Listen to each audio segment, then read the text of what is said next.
Okay, right. Let's do this. Okay. So, we are in the month of connection to our own human experience. So last time you were here, we talked about Narayana in the form of the great cosmic man, the Purusha. And so now we've gotten this week to our third week in that sort of month in series, and we're talking about Svarupa. And Svarupa is one's own form or shape. And I think I've had some interesting conversations already this week around Svarupa. So like I've had people slide into the DMs and ask questions, be like, what's this? I don't understand. And I'm going to say this lovingly to every single person who's asked me a question, but also to you because you're here. It's actually much simpler, I think, than we think. So I'll start by saying I think a lot of us come to the table when we talk about what is our own form, shape, or identity. We come to it from a very westernized, therapeutic, Freudian basis, and then moving on to like cognitive behavioral therapy idea, which is if I keep unpacking the layers of my experience and self, I'm going to eventually get to the real me. And I am a big proponent of therapy, don't get me wrong, I'm like team therapy all day, but I think that perspective can actually limit us when we talk about what do the yogis mean as your authentic form or shape. And so what Svarupa is asking of us is it's saying, can we begin to identify the real self and what form that takes? And would we know her if we saw her? Versus this idea that the unpacking, the unfolding, although that's part of it, is like some path we could journey on, and eventually we'll get to that one significant moment that like set our personalities into the experience that we have. That's very much like a movie-centric idea of like, if I'm gonna do a journey of self-discovery, I have to like have some big thing happen to me and then I can find myself. I don't think that's really what Svarupa is saying. To me, Svarupa is what is the you that is the real you. And for the yogis, the real you has literally nothing to do with any of the metrics we put on it in our modern society, right? It's not your stature, where you live, your gender identity, although all of those things can be helpful, and I don't want to like downplay the value of those labels in our society, they're important. But to the yogis, your real form or shape really is one of three things. What does your guru say that it is? What do the texts say that it is that you follow in your lineage? And then what do you fundamentally believe? So I was talking to somebody today, and she'd asked me some questions about, well, like, how do you get to Svarupa? And why does Svarupa matter? And why is it like the self in this sort of form? And I think you can't, oh, bless you, salute. You have to take it away from the ideas of it's something to find or something to get to. The Svarupa is really probably already present in your experience. The question really then becomes, do we know her? Like, do we know what that real self is? Mm-hmm. And for the yogis, it depends on your lineage on what that answer is. Like in my lineage, the Svarupa is the recognition that I am consciousness, that I am Shiva. And within me is also the potential, the creative potential of Shakti. So that's all I am. I am a manifestation of Shiva here to recognize himself. That's my Svarupa. It's that simple. If you look at like the Bhagavad Gita, Krishna is saying your Svarupa, your real self, is to be a vehicle of the proper dharma, and that nothing else matters. So whatever then form or shape you take in order to play out those identities, that's still window dressing, right? It's still valid. So that kind of extends the idea of, like we talked about bhava last week, bhava being the deep feeling, the deep emotion that can drive your practice. We talked about, what is a deep feeling? Well, a lot of what we identify as a deep feeling isn't a real deep, authentic self-feeling. It's like a feeling we got because our parents yelled at us that one time when we were 5, right? And it like completely created a mental idea of how we exist. So Svarupa is kind of And the reason they're back to back is you have all of these culturally created and environmental situations that give us ammo and an identity that aren't maybe based, or at least this is my offering, or that maybe aren't really based in the real ideas that we're seeking in yoga. So how does one find your Svarupa? Well, like I said, you need to usually find a teacher, an authentic teacher. I use the term guru, but I know that's like laced and loaded language. So it could be as simple as like, if you have a really authentic teacher that you connect with, what do they say? Or I even gave the example with my friend this morning of like, if you're a believer in science, what does science say you actually are? Science says you're matter and energy. That's pretty amazing. And science says you're the same carbon-based life form that has created everything in the universe. That's rad. That's your spot. That could be your Svarupa too. So I don't want to like put it into this idea of like your Svarupa is this like divine form or shape that has to look like Shiva. That's not how you experience that. It doesn't have to look like that. But what are you in your truest form, without all the trappings, without the false ideas that maybe we would have thought were Baba, but really aren't related to Baba? And then what are all these things that we use as these mechanisms to identify, and how can we move past those to what we really are? This is a difficult journey, right? And something that came up this morning with my friend that I want to share to the greater group because I think it's really important. She asked, what happens when you backtrack? And I think we've all had that experience, right? It's like we have moments where who we thought we were has been rocked by something, right? Like you have a traumatic experience, or like you have a really rough week where you don't behave in the way you thought you were going to, or maybe you've like really had an identity shift of a major way that you kind of didn't see coming. All of those things are valid and part of the human experience. And so she'd asked, she's like, well, what happens when you backtrack? And I thought, okay, where does the idea of backtracking come from? And the idea of backtracking comes from this idea that in our society, we should always be moving forward. Now, time is linear. We must move forward. That's non-negotiable. But on top of that is this idea that we always have to be getting more. We always have to be more clear. We always have to have more work done. And I don't think that's actually what Svarupa wants of us. And so I answered her, I said, it's impossible to backtrack. Because at a minimum, the you today, on this beautiful President's Day in February in the year of our Lord 2020, you know more today on every single level than you knew yesterday. And it may not feel dramatic, right? But you've now existed more days than you've ever existed before. You've engaged with more information than you've ever experienced before. And so it is impossible in the quest to identify and live with and make best friends with your Svarupa, it is impossible then to backtrack. Like there's no such thing. There's no metrics on it. There's no brass ring. There's no day where you're like, oh yeah, this is my Svarupa self and I'm gonna be in her forever and nothing's gonna change. It's gonna be great and she's rad. That's not how it works. It's really about, if I have very clear moments of the truest essence that isn't based in the procritic kind of fluctuations of experience, right? The things that are not grounded in permanence. Who am I? And if I get really quiet, am I able to identify and know that that is Svarupa? That's really the question.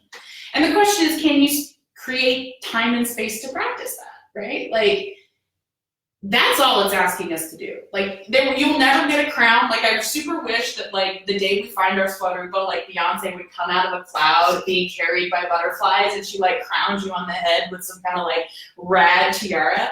That would be amazing. I would love that. I would live for that existence. However, that's never how it works, right? We just have to keep working and keep existing and basically keep entertaining the idea that an authentic self exists and she's in there somewhere and I'm going to let her exist. Any questions on Svarupa? You're like, no, that was a lot. I think it's way less complicated than we think most of the time. I also think it's way more sacred than we think also.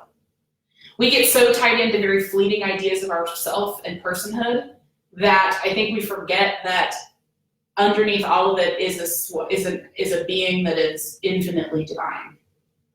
and infinitely connected, and like has, is breathing the same oxygen as every great human that's ever lived and is made of stardust. So like that to me is the Svarupa. At the end of the day, it's like, how does that person want to walk through life? How does that person want to experience a human experience? I don't know. My Svarupa is much nicer than me and is often out of town, clearly. But yeah, that's Svarupa. Yeah. So, any other questions, thoughts, comments, concerns, wishes, hopes, dreams? No? I'm sad I missed last week. No, it sounded cool, but... No, I mean, we didn't talk about Bava, too, because I didn't record it. So, yeah, Bava, because you missed the whole week. So you didn't have any. Okay, yeah. So let's do a rewind. So Bava is deep feeling. So Bava is about, so there's like 2 levels of Bava. This is what I taught last week. There's 2 levels of Bava. You got like JV Bhav and then Varsity Bhav. JV Bhav is like if you sat very quietly and experienced your life, and from a place of stillness, not that you're not moving, but from a place of like comfort, stillness, with a lack of fluctuations. Some things will become apparent to you, or maybe you already have. There will be moments and flashes of your experience where you feel the most you, which is why we talked about Bob before we talked about Svarupa, right? And I gave the examples last week of like, maybe you're an artist. And so when you paint or you write or you create in any number of forms, that is the you that feels most real. And that just inspires you, and you can feel your heart lift, and you feel like you're expansive and that you're infinite, and like, I'm exactly where I need to be. We've all had moments, I think, of this being very real in different areas. Sensations like that come from a place so deep within you and give you such a deep sense of like peace and knowing, those I would consider like your JV level Bob. So you can get very quiet as a yoga practitioner and look to and be aware, not even look, but just be open to the idea that every moment that you're doing something, you could feel that sort of Bhav quality. Like, I am where I need to be. This makes me feel connected. This makes me feel like myself. I also gave examples of like, if you're very maternal, like you're a caregiver or you're a healer, maybe in those moments where you're able to do those things, those make you feel most alive or real. Or like maybe you solve a problem, or you're excellent at math, or you love looking at the stars, or whatever. So our job as yogis then is to be on the lookout for moments where we feel deeply connected. And be like, oh, my heart is opening, that's my Bhav. And Bhav is not these like fluctuating feelings. So like Bhav isn't, it's really easy to be like, I'm deeply in love, this must be Bhav. Yeah. It's going to be even deeper below that, right? It's going to be, because frankly, relationships are a lot of up and down in a good way. They're a teaching way and a teaching mechanism, but there's Bhav beneath that, right? Like, so being in communion is really what you might love as part of Bhav versus being in a specific relationship. So it's really easy to get kind of stuck with Bhav and being like, I had a really great night, this was super fun. That's not Bhav. It's like something where your heart is literally opening. It's JV level Bhav. We should be looking for that.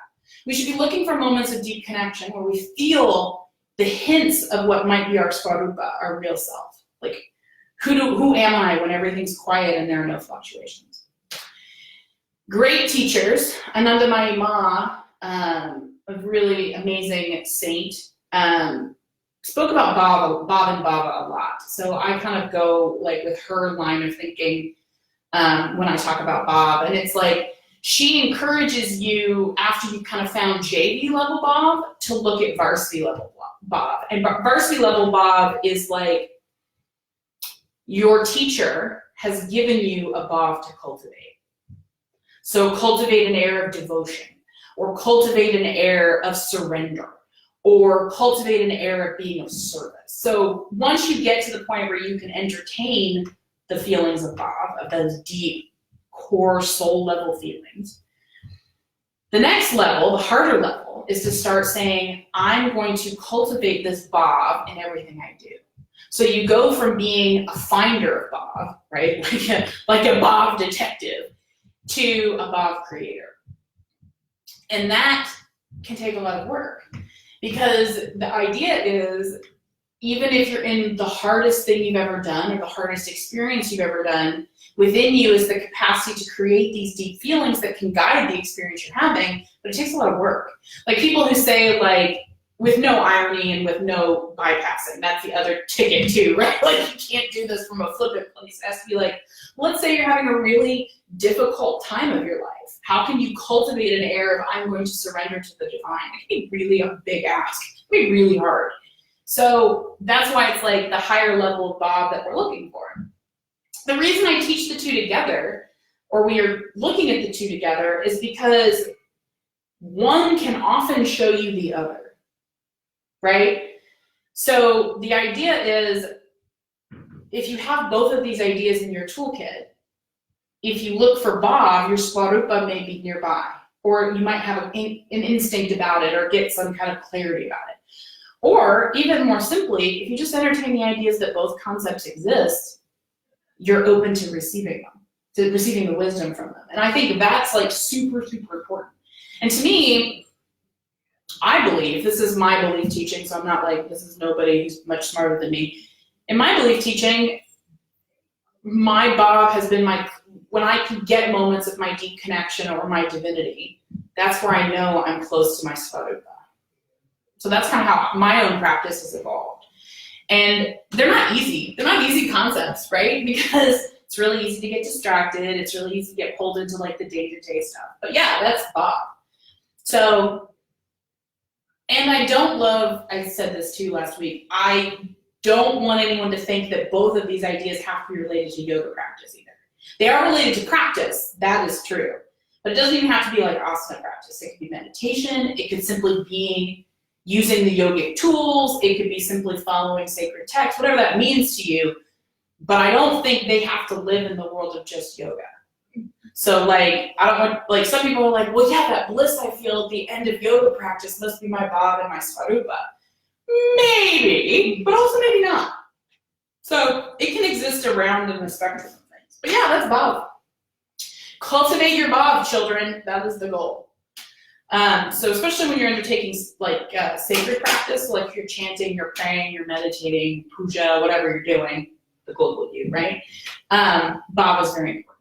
Like, I told this story last week. There's a point, so I've done a lot of Om Namah Shivaya recitations as part of my personal practice, my personal sadhana.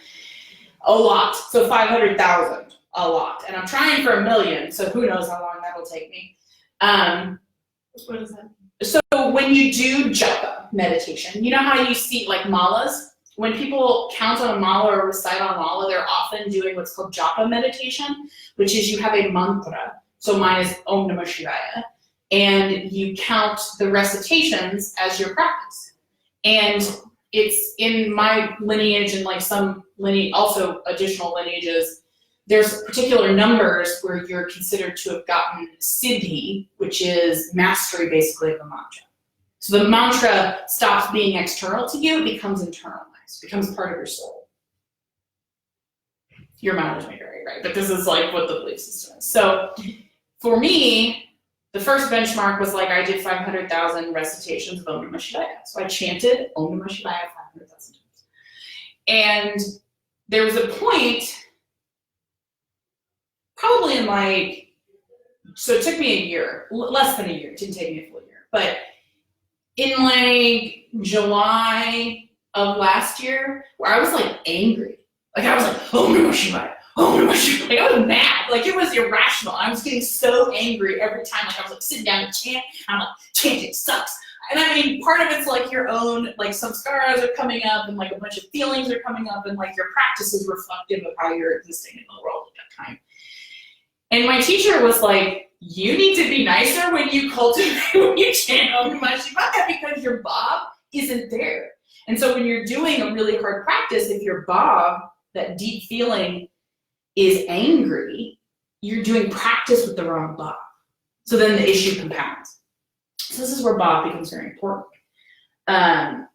So I had to like, it's really stupid, but I had to think about like happy thoughts and chant, get back to chanting with a happy, and it became much easier. And my practice became much more fluid. There was less resistance, there was less tension in my body.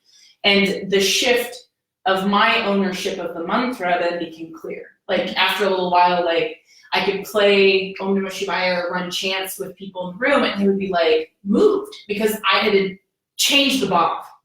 So not to be like super woo-woo or weird, but this is why bhav is important. Also, like, this is regular day life too. If you're angry at that spreadsheet you're trying to run reports off of, it's gonna be way worse. You know what I mean? So if I just cultivate an air of like, this spreadsheet is divine and I'm divine and everything's gonna go great, it usually goes better. So like, I don't wanna like mock bhav, it's deeply sacred, but I think it's a great way to see how like bhav can change the experience you're having. Deeply. So yeah, bhav, any questions on that? You got 2 for 1 deal. So we have a couple choices. We can chant. I got a Loka Samasta that I just practiced. That I just taught to a bunch of children, which is fun. So I got that. We can always do Om Namah Shivaya. I got Om Namah Shivaya on lock. And we can or we can meditate because we got about 15 minutes. So it'd be a long meditation if we only meditated. So it's up to you. And chanting is no pressure. I don't know. That sounds scary too. I can show you how it looks, and then you can decide if it's actually scary, if that helps. So I can do the second one on the back. I know that. I have tunes for that one. I also have tunes for the third one. The third one's really pretty. Loka Samasta Sukhino Bhavantu is really short. Om Namah Shivaya is really short. So the way that it works, I guess I should like do this correctly. I'll just show you. Then I can just give you an introduction and then we can decide. So the way chanting works is it's done in calm response.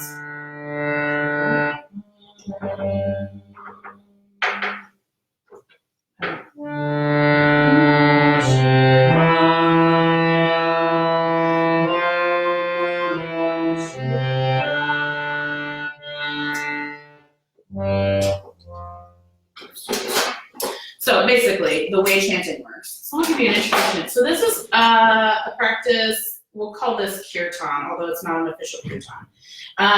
Chanting mantras was a big way for people to transmit information way back in the day. Long form chanting is called svadhyaya, which is also like Patanjali svadhyaya, but people get it really wrong. Svadhyaya is the recitation of sacred text until basically the mantra becomes part of you. So it's a very dedicated long form practice. The shorter form is kirtan, and so that's when you sing a mantra as a group. So like,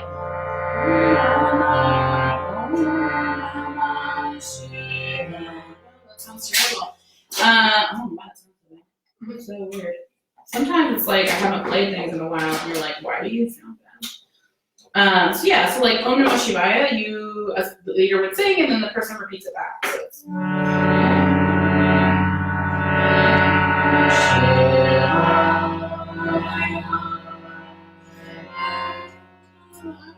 you smell so bad, but I'm just gonna leave you.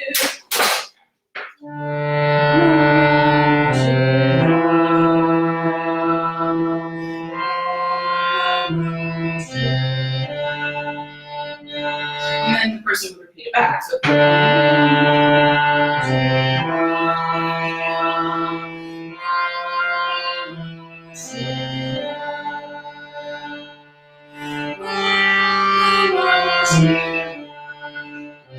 yeah, so anyway, that's how kirtan works. We do this sometimes, although it's really weird to do it one-on-one because then it's like nobody knows it.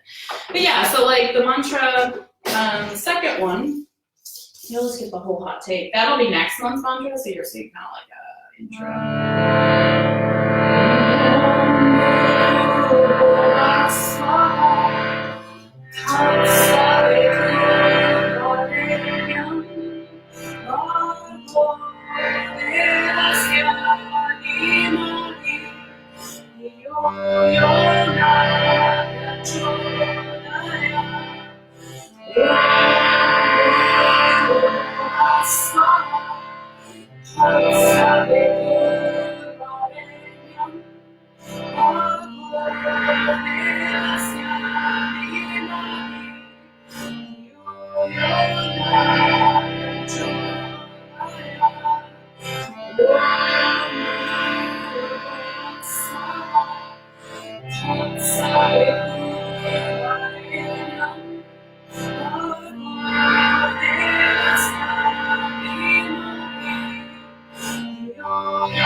So that's the Gayatri. That's like the most ancient prayer that's been continuously prayed across any religion, literally for thousands and thousands and thousands of years. Brahmins chant that to greet the sun. Basically, it's a poem. The goddess is telling her lover, the sun, to arise and come out. So that's Gayatri. And then the third one is my favorite, one of my favorites. It's the Mahamrityunjay.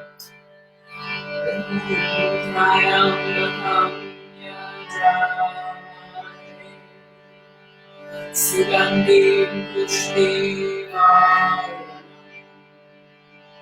Urvarukamivarandanam Yurtushiranam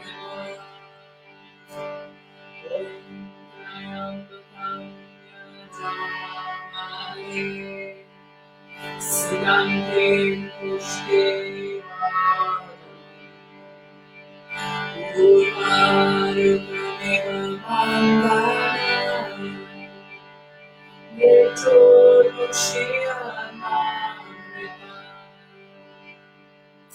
So that one is like the great healing mantra. Sings to Shiva. So yeah, so like when we chant for real, I've been not doing it because my classes have been they've been all new people. So like in general, it's like you kind of need like a slow wade into the pool. Plus if it's like one-on-one, it can be really intimidating to chant. So I know that, so I haven't been chanting as much. But starting next month, and maybe later this month, depending on who comes back, we're gonna start chanting again probably. I haven't decided if we'll just chant one mantra the whole year. This will probably be Om Namah Shivaya, only because then everyone would know it. But yeah, so those are the chants. That's how the mantras work. Any questions on that? Makes you nervous? What makes you nervous? The last line's funny. I don't know when you were just saying. Oh, Mritjor Mukshya Mamrita? Yeah. Oh yeah, the cucumber. Mhm. This is my. So if you ever hear me talk about, so you will, I promise you will hear me talk about the cucumber for sure. It's hilarious. It's one of my favorite lines in all of Sanskrit. And I guess the root of it is the idea that cucumbers, when they're truly ripe, fall off. And so then you pick them up and eat them. And so the idea is, this mantra is about, it's a healing mantra. It's used often to like clear space, heal major things, or like what have you. But the idea is that through practice and recitation, you become so illumined by the practice that you grow into your authentic shape and form. So like the cucumber falling off the vine is like the metaphor for you as the practitioner through practice realizing your own. I mean, ironically, like your Svarupa, your real form or shape. So yeah, it is hilarious. It's also, it's so funny that that's the way they talk about, like it's just, I will talk with the cucumber all the time of like, we're gonna cuke it out. Like, so in like all of my groups, like if somebody's having a really bad day, my answer is always like, I'll puke for you, which means I'm gonna chant Mahamrityunjay probably 108 times to send good energy to you. So you can chant it as a practice for others, you can chant it as a practice for yourself. I use Mahamrityunjay whenever I play harmonium or practice harmonium and I start messing up. Then like immediately I know if I can play Mahamrityunjay, I'm like recentered. So like it's really interesting how they all play out. But yeah, You are just as the cucumber, severed from the vine. It's one of my favorites. It's truly one of my favorites. Yeah, and I mean, some of them are funny. I mean, all of these are coming from longer form texts, and they're like poems. All of them. They just get bigger and bigger. Like the first one, like we chanted at the beginning, that's from the Shiva Rudram, which is a very, very long text to Shiva. And then a lot of these come from the Upanishads. Most of them come from the Upanishads. The next two, and then the last one, the first one on the last page comes from the Upanishads. I think the Gayatri comes from the Rig Veda because it's that old, but it predated the Rig Veda, so it's very, very old. Mm-hmm. And then I can't remember where Mahamrityunjaya comes from, but the point stands is like they are incredibly poetic and metaphorical because they're coming from longer form texts, almost like the Canterbury Tales or like any of the other things like in the English language that come from long form poetry. Mm-hmm. That's basically what they are. So yeah, Mahamrityunjaya, one of my very favorites. I would literally be like, I'll keep for you. And people are like, cool, that sounds weird. And I'm like, it's fine. Any other questions, thoughts, comments, concerns, wishes, hopes, dreams? I hope you are not scared by chanting. You can always just sit and not chant if you come to this. So like, don't ever think that you have to chant. But what's funny is like I have regulars who love the chanting part. Like I've had regulars who I didn't think would love it, and then came back and were like, "Can you please chant?" And I'm like, "Sure, I love it." You know what I mean? So we do it. I like to sing and stuff. Yeah. It's just that I don't know it. And Yeah. Well, yeah, and like, I mean, just so you know, most of it sounds like you think. There's some tricks to reading Sanskrit. So the transliteration is what this is. Almost everything sounds exactly how it should, except, so this, now you're getting like the hot take, but this is helpful. So if you let's look at the Gayatri. So the second one on the second page. Yeah. Om Bhur Bhuva Svaha. Okay. So anything that has a dot under it that's an O, N or an N is like a nasal. So Om Bhur Bhuva Svaha. The line above the U on Bhur means that letter is going to have longer hold. Not a change of sound like we do in English. It's Bhur. So I'm holding it longer versus Bhur, right? So it's supposed to be, it's mantra. It's basically beats. So Om Bhur Bhuva Svaha. The dots under the H's, when they're at the end of the line, means you repeat the sound. So Sanskrit letters, you're getting like a real hot take here. Sanskrit letters are sounds attached to basically Sanskrit vowels. So you never have a sound without some vowel sound with it. Now what Sanskrit calls a vowel is not what English calls a vowel, so keep that in mind. But in general, that's what you're doing. When you have a dot under the H at the end of the line, it's that sound is repeated. So Om Bhur Bhuva Svaha. Ha is the repetition. That's why it doesn't sound when I say it like it looks. Okay. Yeah. So like Tat Savetur Vare Nyam. So that Nyam sound is because it has a dot under it, now it's moving to the nasal because it's an N. Nyam. And then I'm holding the N as well. So Tat Savetur Vare Nyam. And then the rest, you just kind of read how it goes. Bhargo Devasya Dhimahi. So D, I say held it longer. Dyo yo na prachodayat. So all that to say, it mostly reads exactly how you think. In Sanskrit, the mouth position matters, but that's like a way more nuanced conversation. But in general, Om Bhur Bhuva Svaha. Tat Savitur Varenyam. Bhargo Devasya Dhimahi, right? Dyo na prachodayat. So it really sounds like it looks most of the time, but because it's like so many letters, it looks confusing. So like, let's go down to Om, let's go to Mahamrityunjaya. So Om Trayambakam Yajamahe. Yajamahe. It's the only one that in that line that was different. Sugandhim, dhim, pushti. So a dot under the S means it becomes an SH sound. So like Shiva is actually just spelled S-I-V-A, but it's got a dot under it, so Shiva, right? Pushti Vardhanam. Urva Rukamiva Bandhanan. Mrit. This is the hardest letter. This is the hardest letter in the whole. Mrit. I mean, when I took my first big Sanskrit class, he made us practice that one like 80 times. It's mrit, and it's so you're basically pulling the it's the tongue is vibrating on your palate. So almost like you're making a rivet, and if it's close, it's fine. But it's like mrit jor, muksh. That's the only one that's that one is literally scary. So like, don't worry about that. Mrit jor mukshi shi yamam rit, same sound, ha. Mrit jor mukshi yamam rit ha.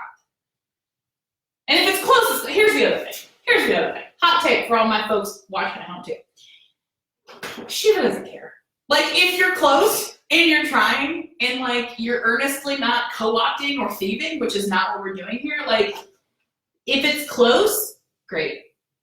Because it takes time to learn this. It's like any other language. So like, that's the other thing I think when we chant in the room and we chant in kirtans, people get really nervous that like, I have to do it perfectly. Cultivate your bhav. Whatever your bhav is, right? I'm gonna be here, I'm gonna be brave, whatever the bhav is, and I'm gonna do my best. And I'm gonna do my best because I deserve to do the best. And then that's fine. Yeah, like asatoma is really easy. Asatoma, satgamaya, tamasoma, jyoti. Even the JY is pretty easy. Jyotir gamaya. Mritjor, there we go, that same one. Mritjor, mukshya mamrita.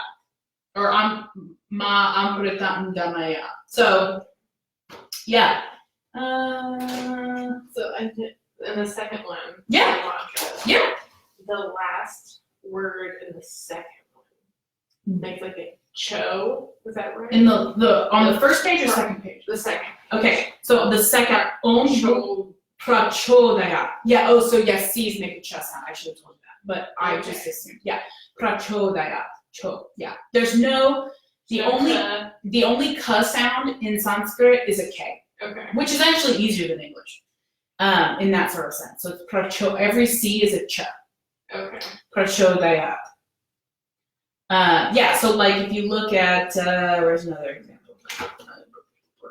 Oh yeah. Okay. So if you look at the first one, Om Namah Shivaya Gurave Sat Chid Chidananda, right? Because there's no C. It's Sat Chidananda Murtaye.